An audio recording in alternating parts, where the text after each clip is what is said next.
dessert. Alors c'est un croustille fondant aux 3 chocolats. Quand Nadine reçoit ses amis, elle leur sert toujours son dessert favori, un gâteau au chocolat. Et en général, sa recette est toujours un succès. C'est fondant, frais.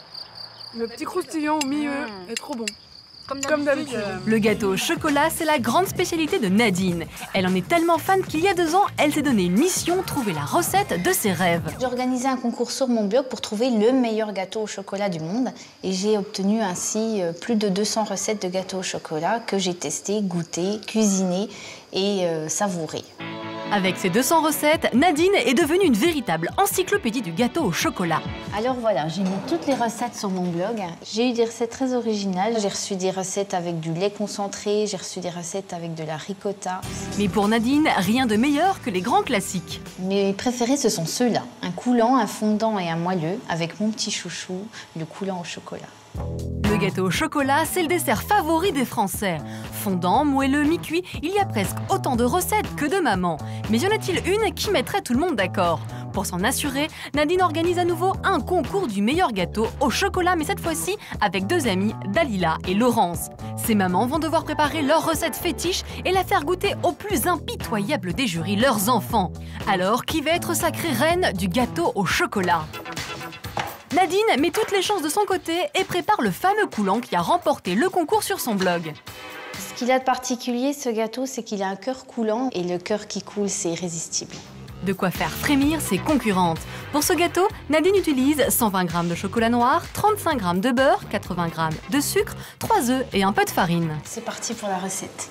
Je commence par faire fondre le chocolat avec le beurre au bain-marie. Nadine mélange ensuite les œufs avec le sucre et verse cette préparation dans le chocolat fondu.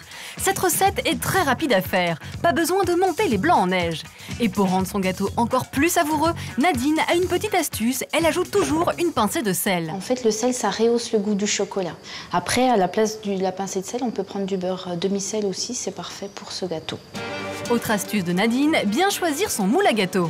Ma deuxième astuce, c'est en fait les ramequins individuels. Ça permet d'avoir des petites portions. Dans un moule normal, on ne peut pas faire un coulant qui se tient et c'est très difficile à démouler, alors que là, c'est beaucoup plus facile à manger en portions individuelles. Dernière touche de Nadine, pour que le gâteau soit bien coulant, elle insère dans chaque ramequin des carrés de chocolat qui vont fondre pendant la cuisson. Et pour varier les plaisirs, on peut prendre aussi du chocolat blanc. Selon le même principe, je glisse un carré de chocolat blanc dans mon petit ramequin individuel. Après 10 minutes au four à 180 degrés, le gâteau est prêt. Nadine vérifie la cuisson. Ah, la cuisson a l'air impeccable. Donc je vérifie juste en plantant mon couteau dans le gâteau.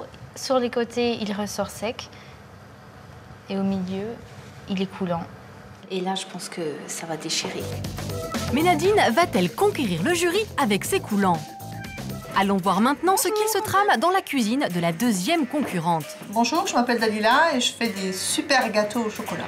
Pour le concours, Dalila mise sur une recette surprenante. C'est un moelleux en fait au chocolat.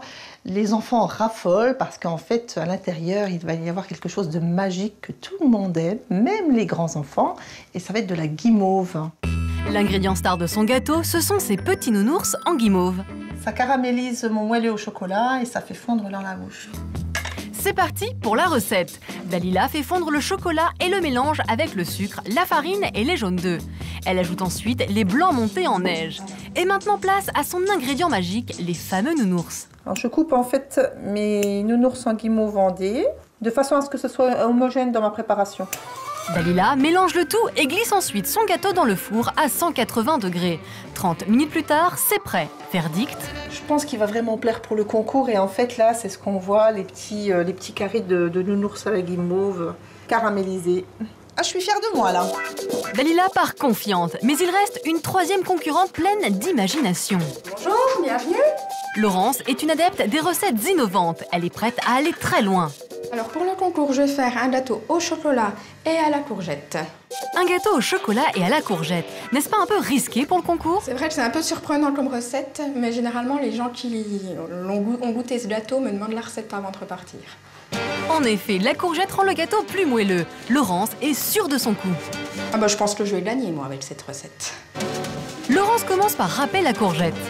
Il faut la râper fine pour que le gâteau il soit moelleux. Elle prépare ensuite la pâte classique d'un gâteau au chocolat et elle y ajoute la courgette râpée. Apparemment, le goût du légume passe inaperçu. Jusqu'à présent, il n'y a personne qui a trouvé qu'il y avait de la courgette dans le gâteau, même pas Nadine. Dans ce cas, on veut bien la croire. Et pour donner encore plus de moelleux à son gâteau, elle ajoute des pépites de chocolat. La préparation est maintenant terminée. Après 30 minutes de cuisson à 180 degrés, c'est prêt. Il a l'air très très bon.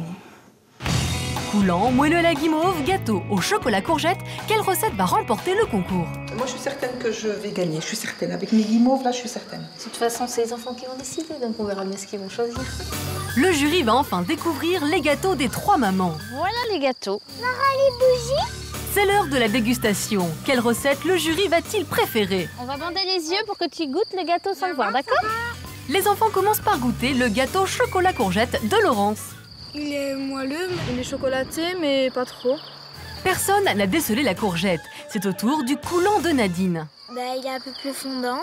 Celui-là, il est super bon, avec une sauce. Qu'en est-il du gâteau nounours en guimauve de Dalila?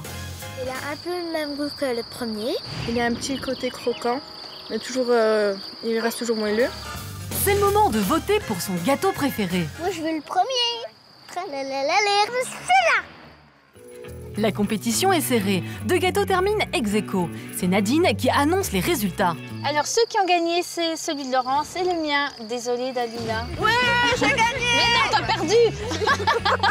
Tu fais pas de poids. Oh, l'essentiel, c'était de participer. Chaque enfant a finalement choisi le gâteau de sa mère. Morale de ce concours, le meilleur gâteau au chocolat, c'est toujours celui de maman.